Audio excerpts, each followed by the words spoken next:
Hi everyone! Welcome back to my channel. My name is Kelsey and today I am doing a girl's guide to football. So if you like my channel, please like, subscribe, and comment and do all the things.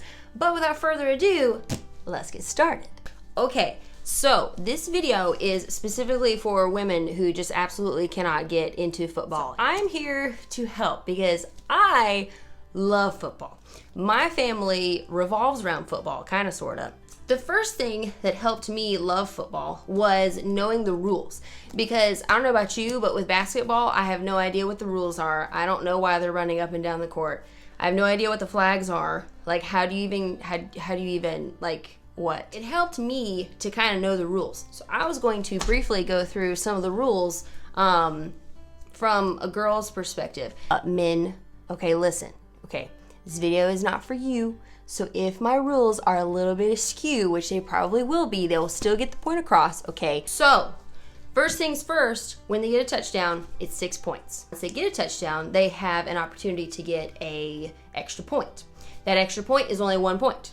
You can go for the field goal, or you can go for a 2-point conversion, which means you gotta make it into the end zone one more time, okay?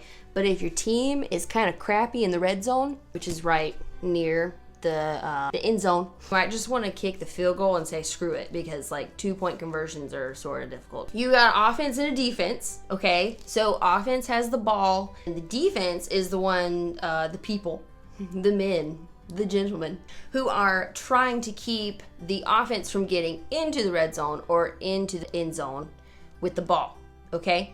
On offense, you got a quarterback, and he is the guy who gets the ball and throws it. So you've got a quarterback, you've got tight ends, and you've also got wide receivers. On the defense, okay, you have linebackers, which are the big boys that you don't ever want to see in the Walmart parking lot. You got cornerbacks, and then you've got safeties. So here's the thing, all right? When your team has the ball, they have 4 shots to make it 10 yards. You got 4 shots. If you can't do that, you're screwed. Let's say on 1st and 10, that's your first time trying to get 10 yards. After that, let's say you only got 5 yards. Well, now you're 2nd and 5. Then you try again and you only get like 3 yards. There's also some random knowledge as well. So the coaches, they can challenge things. Like if they kind of feel like that was a touchdown, but the refs were just not paying attention or they didn't have their coffee that day, they can challenge it and they throw a red flag. My team, the Raiders, we're very familiar with the yellow flags when we do something wrong, which only half of the time I really think it's legitimate. You can do an onside kick. If time's getting a little low and you really need a miracle to happen, okay, you can do an onside kick, which is where they kick the ball, but it only goes like 10 yards and they're hoping to get the ball back.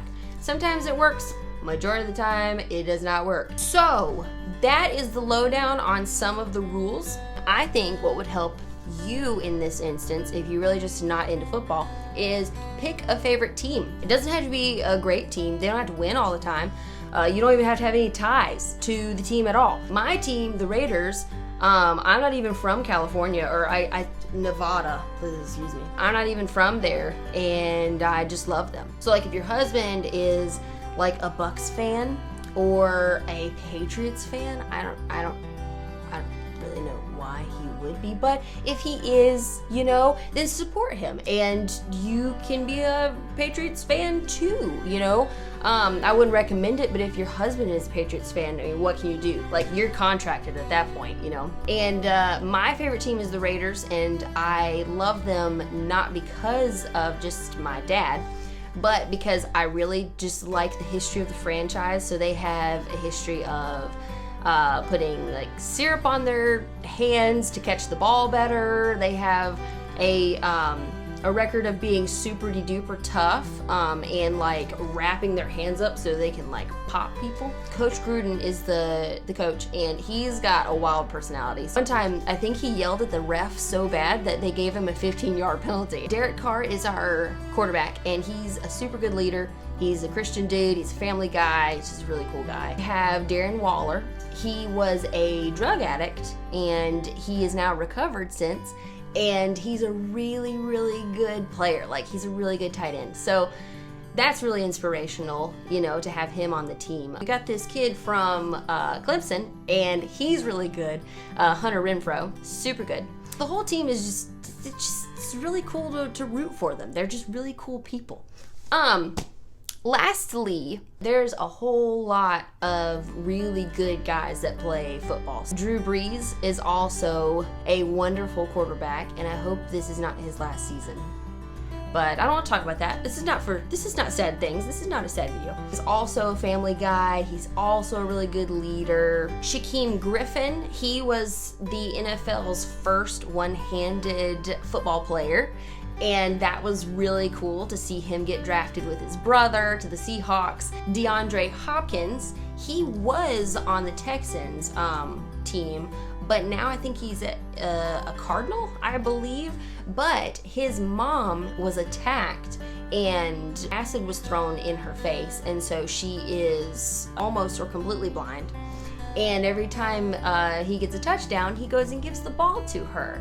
And that's really cool, and that's just really inspiring. Patrick Mahomes, I know that I'm a Raider fan and I should not be talking about Mahomes, but he too is one of those wonderful players where you're like, well darn, this guy's a prodigy. Like, how am I not supposed to think he's a great guy? Like, dang it. I mean, they only lost, what, twice? And one of them, I think, was to, I don't know, the Raiders, I think?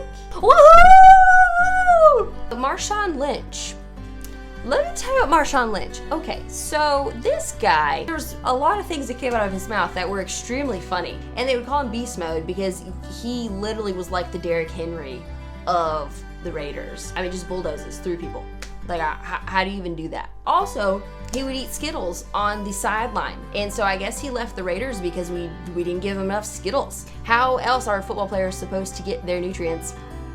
Now, as far as tips for the Super Bowl, let me just give you some deets, okay? First, we talked about Patrick Mahomes, the second time the Chiefs are going to the Super Bowl under his watch. Super young. I think he's younger than me, which makes me wonder what I've done with my life. The second weird, awkward thing about this Super Bowl is Tom Brady is with the Bucs now, and so is Gronkowski. And they went to the Super Bowl again. Somehow Tom Brady always ends up in the Super Bowl, and I'm very confused. I'm not gonna mention any conspiracy theories about that, but just kind of odd. These are my 3 little things, hopefully to make you feel better about this thing called football. So if you liked this video, please like it or subscribe, and have fun on Super Bowl Sunday.